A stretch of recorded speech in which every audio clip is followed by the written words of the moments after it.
shown here as being performed at runtime. But the reason why they are being performed at runtime is because the checking code has been added to the program at compile time. And one more question, like few questions, like they have asked for the code snippet or sample code to justify the answer, support the answer.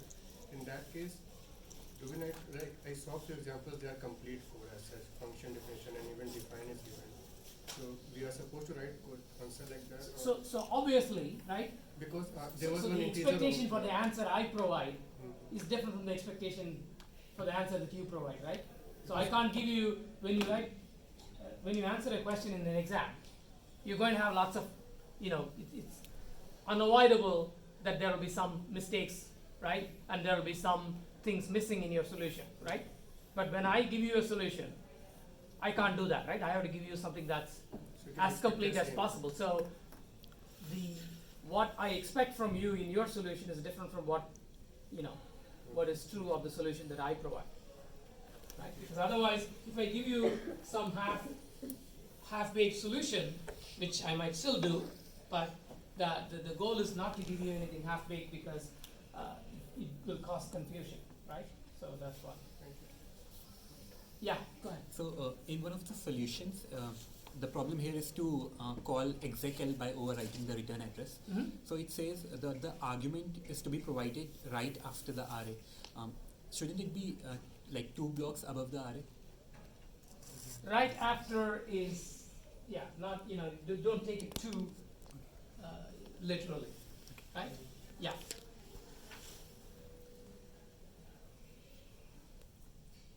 There was somebody else? Yeah, Professor, in the same question set, problem 11, yeah. where we have an SQL injection based attack. Yeah, one second.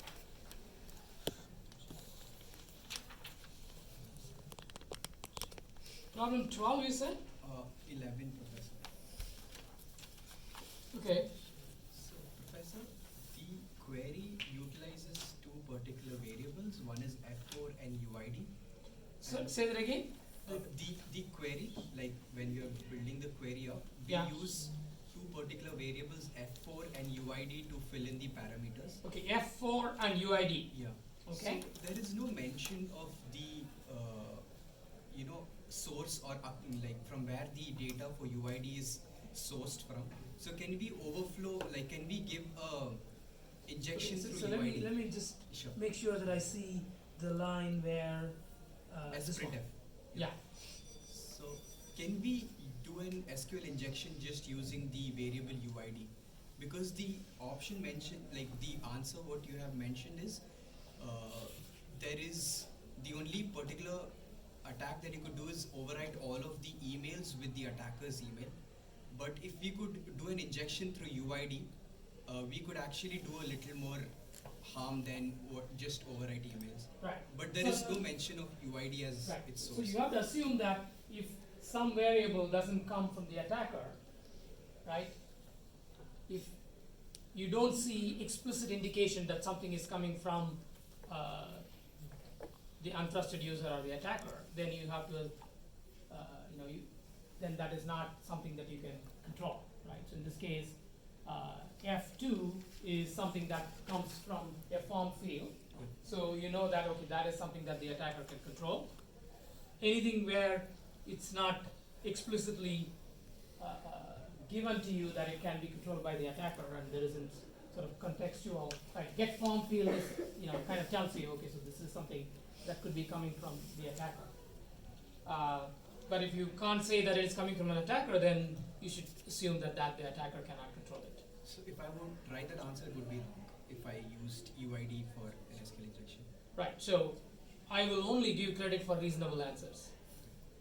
Okay, so if you can convince me that that interpretation is reasonable, then yes. But I think you'll have a hard time convincing me that it is reasonable. Yeah, Suppose a folder is universally writable, yeah, but the file inside the folder is writable only by the root user. So if another user creates a symbolic link to that file yeah. and writes to that symbolic link, will Yeah. that file get overwritten or not? No, because the write permission on the directory, right, gives you the ability to remove the file. Okay? So the way the attacker can quote unquote overwrite the file is by first removing it and then recreating it with the same name. And now that it becomes attacker owned and the attacker can create, put whatever content they want. But the symbolic link thing won't work.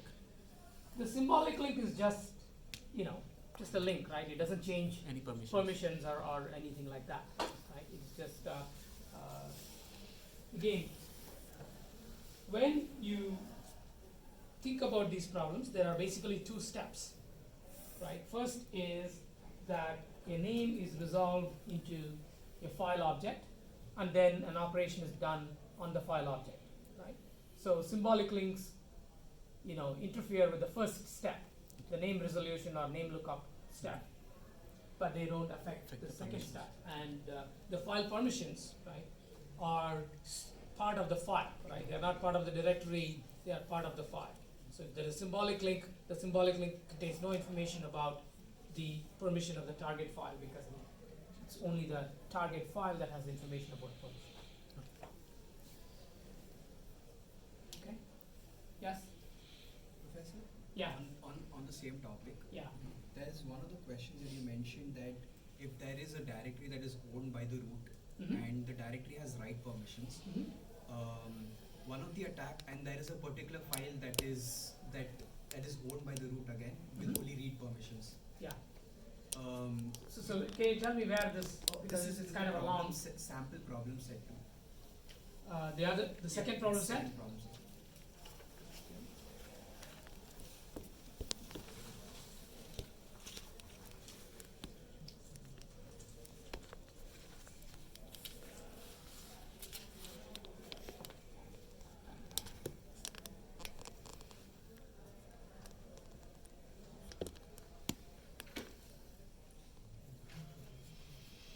And which problem is that? Question 4 and 5, like linked.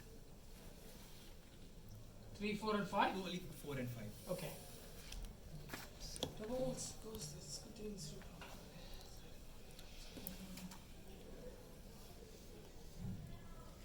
Right, so this is the discussion we had just now, right? The fourth problem is the discussion we had just now. So the fifth one says, how do you mitigate the situation above?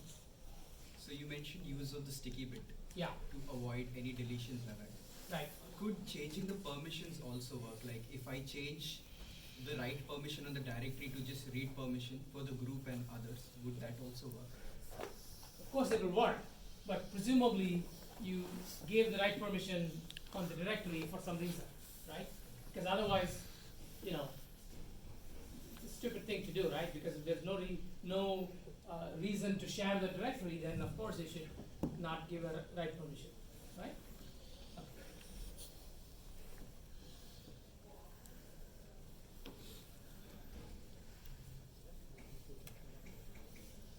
Any more questions?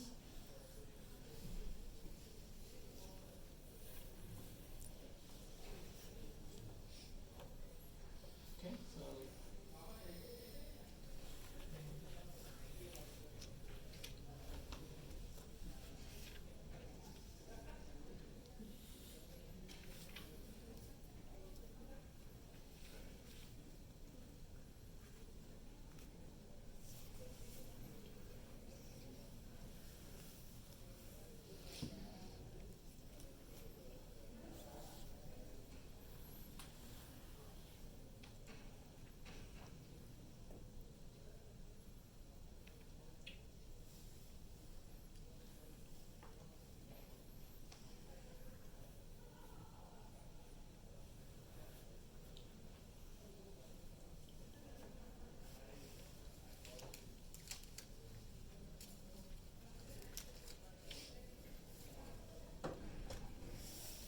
this is what you wanted to talk about or no?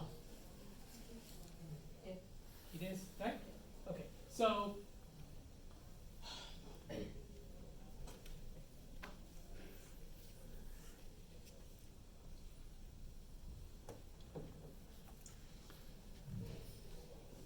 what we said is that heap blocks are maintained doubly linked list, right? And so they have a backward pointer and forward pointer and maybe other metadata, right? The thing to remember is that there's nothing special here that relates to heap, right?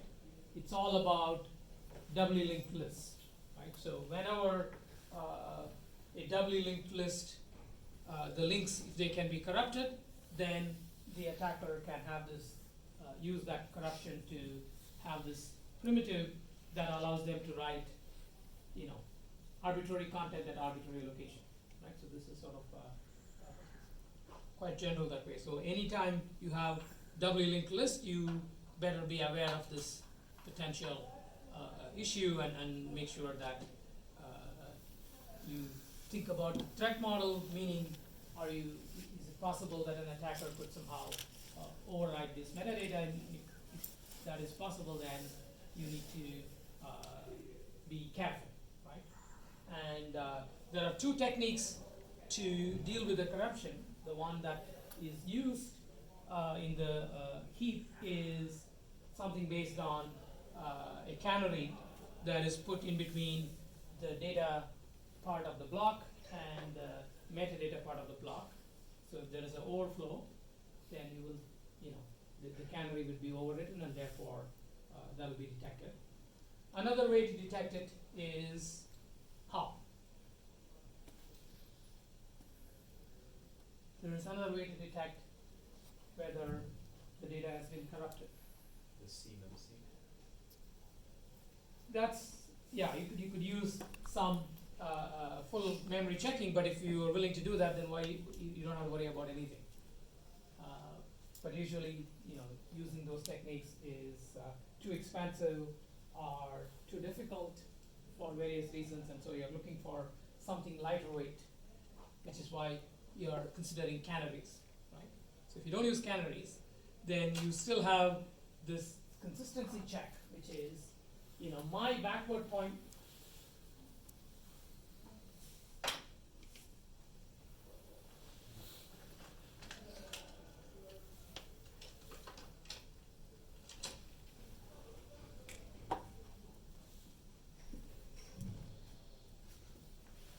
So in a doubly linked list, right, you must have this consistency that, my backward pointer, right, the forward pointer, if you go to my predecessor and look up its successor, it should be myself, right? And when the attacker corrupts the metadata, then this property will no longer be satisfied. Okay, so that's another kind of check you can do to detect that the data has been corrupted. So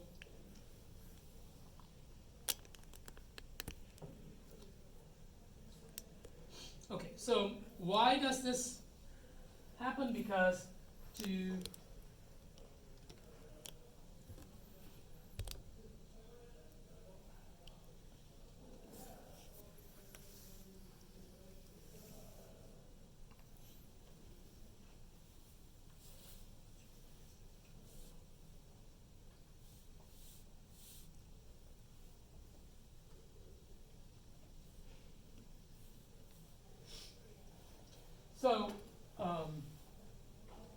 understand what really happens,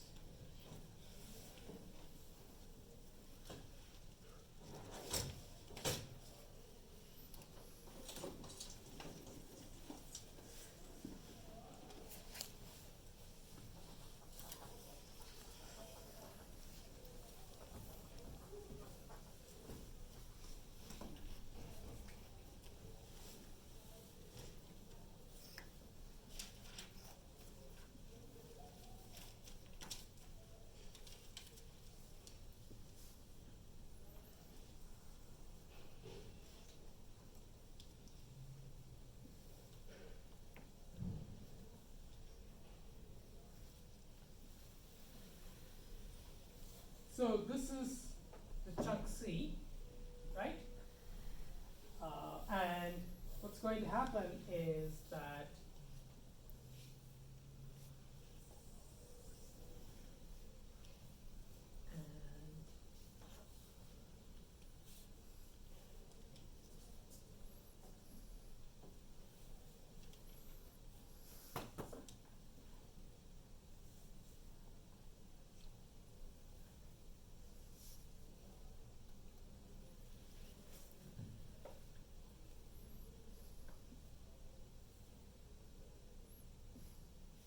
right? So this is how the doubly linked list is connected, right? So now, if you want to delete C, then what you're going to do is you're going to say C arrow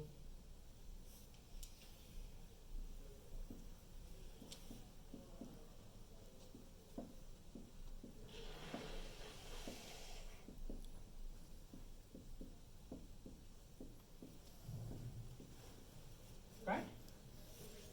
So what you're saying is that I'm going to go back and I'm going to, let's call this A and let's call this B, right? So what we want to do is we want to go back to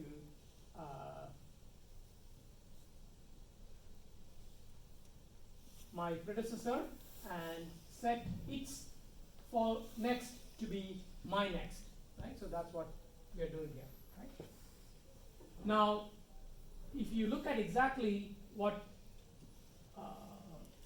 this statement does, right, then you will understand exactly how this works. So C arrow back is, so now think about what is C. C is C refers to the location of this block, okay?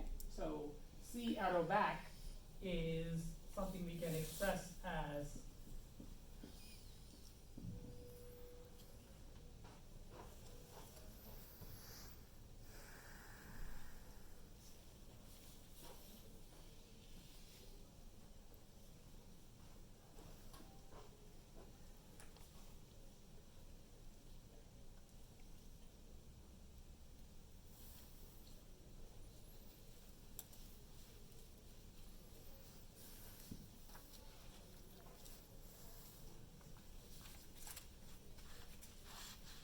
okay, so let's not get too fixated on exactly what that slide says. Let's just look through this, right? So back is, so this is back, right? And this is forward, right? So let's say this is C. So C arrow back is some C plus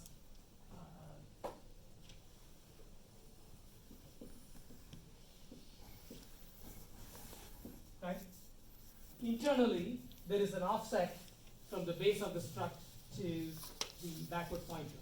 Okay, so if you explicitly, if you remove all this high-level C stuff and think in terms of what happens at the low level, then what happens is that C arrow back basically computes C plus, so computes the location of back, and then it dereferences that, and that will tell you, that will give you the location of A, right? And then what you're going to do is you're going to do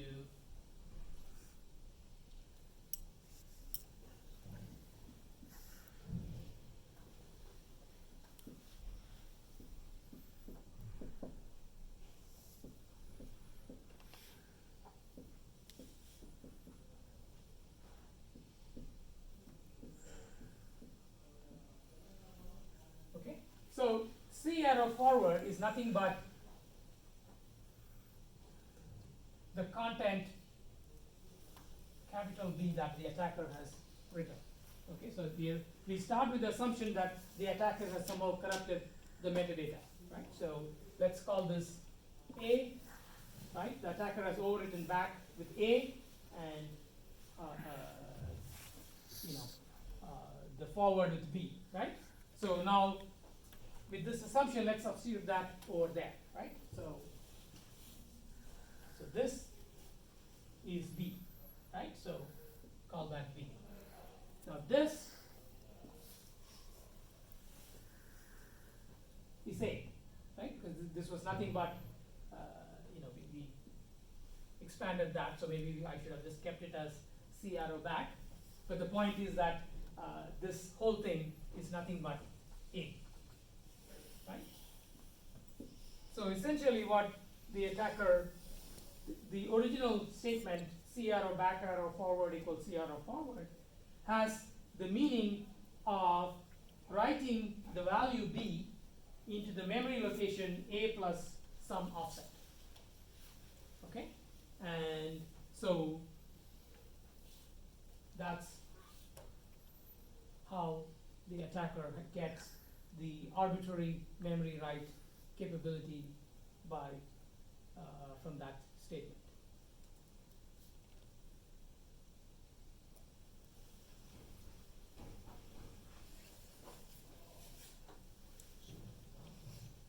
Yeah. I have a question about the security for heap overflow. Mm-hmm. You said do a consistency check, Mm-hmm. but that I think will take 6 memory accesses.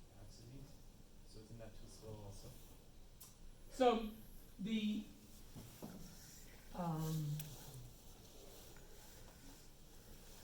I don't think it will be any slow because ultimately you'll have to, you know, so you have to.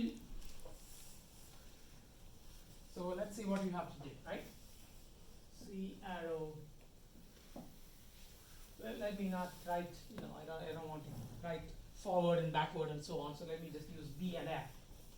Okay. So so that it will fit here, right?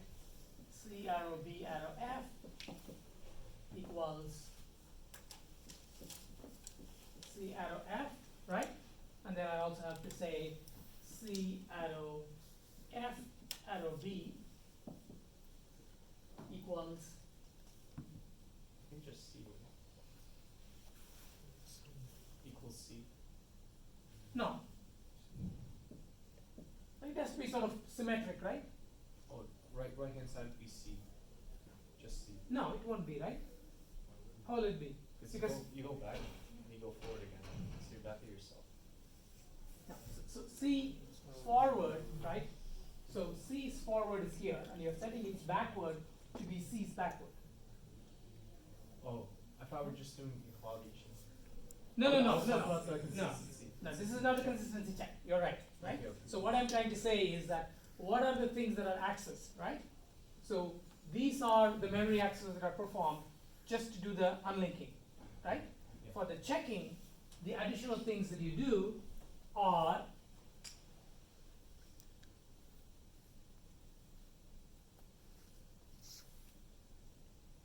so this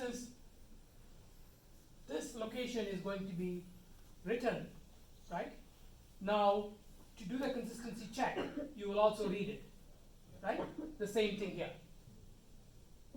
right? So you will have to read and then write those locations, okay? As opposed to just writing those locations.